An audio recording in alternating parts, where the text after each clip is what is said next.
श्री स्वामी समर्थ. स्वागत आहे आपणा सर्वांचे यामीज लाईफस्टाईलमध्ये. हिंदू संस्कृतीत देवी देवतांच्या नित्यपूजनाला अनन्यसाधारण महत्त्व आहे. सकाळी उठल्यानंतर शुचिर्भूत होऊन सर्वप्रथम देवपूजा करणे हा नित्यक्रम घराघरात पाळला जातो.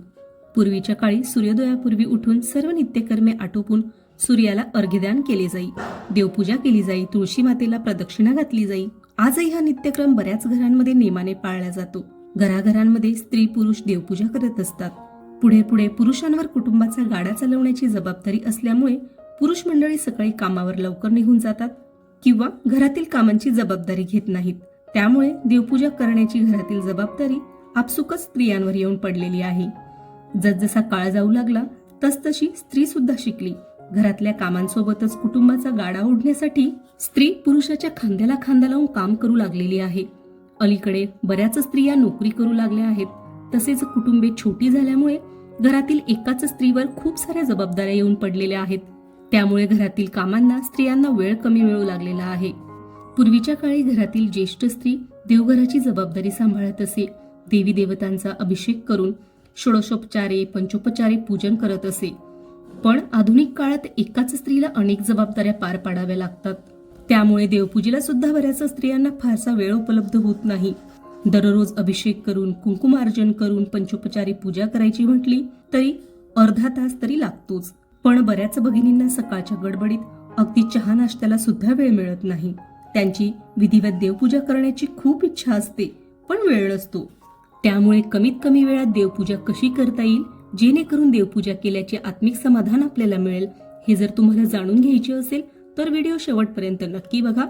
आणि व्हिडिओ उपयुक्त वाटल्यास आवडल्यास लाईक शेअर सबस्क्राईब करायला विसरू नका. देवतांची रोज पूजा केल्याने घरात सुख शांती लाभते, क्लेश नाहीसे होतात, भांडण तंटा मिटतो, चिडचिड होत नाही, दारिद्र्य रोग आजारपण यांचे हरण होते, घरात सकारात्मक ऊर्जा निर्माण होते आणि आपल्याला खूप प्रसन्न वाटते. त्यामुळे प्रत्येकाने सकाळी घरात देवपूजा जरूर करावी. जर तुम्हाला विधिवत पंचोपचारे पूजा करणे, श्लोक मंत्र म्हणणे, ज्या ज्या देवी देवतांचे मूर्त्या फोटो तुम्ही देवघरात ठेवले असतील त्यांच्या सेवा करणे तुम्हाला शक्य असेल तर तुम्ही नित्यनेमाने विधिवत पूजा जरूर करावी. पण ज्यांना खरोखर वेळ नाही त्यांनी कोरडी देवपूजा कशी करावी हे आपण बघूया.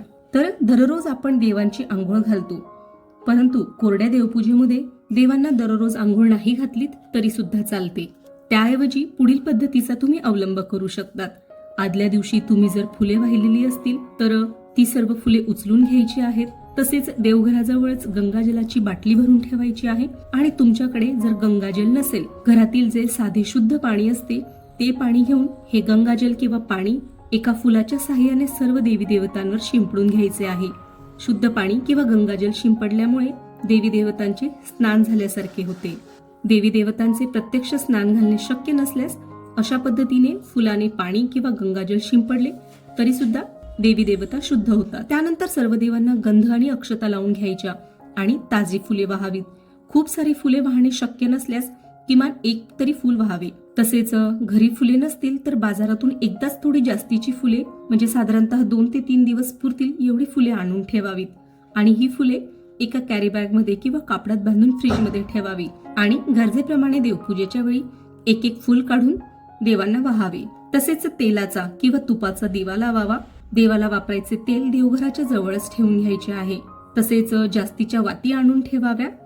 तसेच या वाती तेलात किंवा तुपात भिजवून घेतल्या आणि डब्यात भरून ठेवल्या तरी सुद्धा चालते. म्हणजे कसे की घाईमध्ये पटकन डब्यातून एक वात काढली की पेटवता येईल. त्यासाठी वेगळे तेल टाकत बसायची गरज पडणार नाही. त्यानंतर अगरबत्ती धूप लावून ओवाळून घ्यायचे आहे आणि मनोभावी नमस्कार करून घ्यायचा आहे. तसेच देवांना जे निरांजन तुम्ही लावतात ते सुद्धा तांबे किंवा स्टीलचे न वापरता एखादी साधी पणती वापरलीत तर जास्त सोयीस्कर होईल. कारण तांब्या पितळाची स्टीलची भांडी पटकन काळी पडतात. हे दिवे पेटवल्यामुळे त्यांच्यावर काजळी येते. त्यामुळे त्यांना वारंवार घासावे लागते, धुवावे लागते. त्यामुळे पणती वापरली तर घासण्याची फारशी गरज पडत नाही. एक पणती खराब झाली की ती लगेच काढून टाकून दुसरी नवी पणती आपल्याला वापरता येते.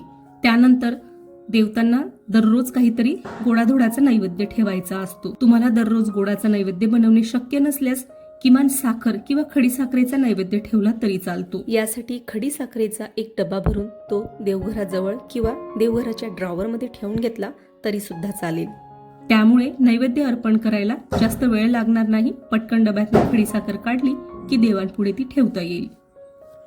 तसेच आदल्या दिवशी आपण जी खडीसाखर प्रसाद म्हणून ठेवलेली असते ती आपण ग्रहण करावी किंवा सकाळच्या चहामध्ये घालावी आणि पुन्हा वाटीत नवीन खडीसाखर घालून ती देवापुढे ठेवावी. तसेच देवतांसाठी पाण्याचा ग्लास भरून झाकून ठेवावा आणि हे पाणी सुद्धा दररोज बदलून घ्यावे.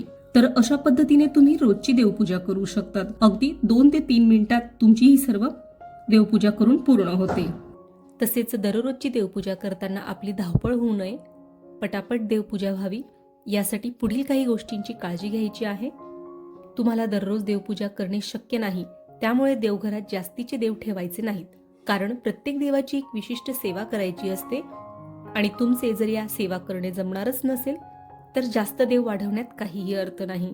त्यामुळे कमीत कमी देव देवघरात ठेवावेत. तसेच दर पौर्णिमेला, दर अमावस्येला देव स्वच्छ घासून पुसून घ्यावेत. देवांचे आसन, वस्त्र, कापड हे सर्व बदलून घ्यावे. देवघर पुसून घ्यावे. नवीन कळस मांडून घ्यावा.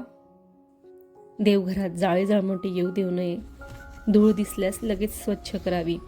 अशा पद्धतीने 8 ते 15 दिवसात एकदा स्वच्छता केली तर देवघर अतिशय स्वच्छ, प्रसन्न आणि नीटनेटके दिसते. तसेच रांगोळीशिवाय देवपूजा पूर्ण होत नाही. त्यामुळे देवघरात काढण्यासाठी रांगोळीचे ठसे आणून ठेवावेत. ठस्यांमुळे रांगोळी पटकन काढून होते. तर अशा पद्धतीने कमीत कमी वेळात आपण पटापट देवपूजा करू शकतो. आपण मानले तर देव आहे. आपल्याला नित्यनेमाची देवपूजा करणे, फार उपचार करणे शक्य नसले तरी देवाचे नामस्मरण करणे खूप सोपे आहे. देवाचे नाव तुम्ही कोठेही कधीही घेऊ शकतात. त्यामुळे फार पंचोपचारे किंवा षोडशोपचारे पूजा झाली नसली तरी देवाचे नामस्मरण केले तरी सुद्धा आपली पूजा देवापर्यंत नक्कीच पोहोचते.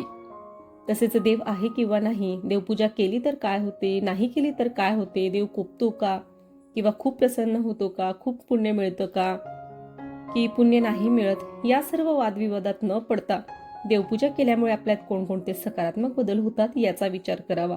देवपूजा आपण दुसऱ्याला दाखवण्यासाठी करायची नसते तर स्वतःच्या मनशांतीसाठी करायची असते. देवाच्या नामस्मरणामुळे आपल्या अवतीभोवती एक सकारात्मक ऊर्जेचे वलय तयार होते. आपला स्वभाव शांत, समंजस आणि संयमी होतो. एक परिपक्वता आपल्या वागण्या बोलण्यात येते. ज्या गोष्टींपासून दुःख त्रास होतो त्या गोष्टींपासून दूर जाऊन आपल्याला मनशांती मिळते. संकटांना तोंड देण्याचे बळ मिळते. त्यामुळे फार कर्मकांड न करता साध्या पद्धतीने जरी देवपूजा केली तरी आपली पूजा नक्की फळाला जाईल अशी भावना मनात कायम ठेवावी. तर अशा पद्धतीने कमीत कमी वेळात पटापट देवपूजा कशी करावी याविषयी मी काही गोष्टी सांगितलेल्या आहेत. तर तुम्हाला ज्या पद्धतीने जमेल, तुम्हाला ज्या पद्धतीने आवडेल त्या पद्धतीने तुम्ही देवपूजा करू शकतात.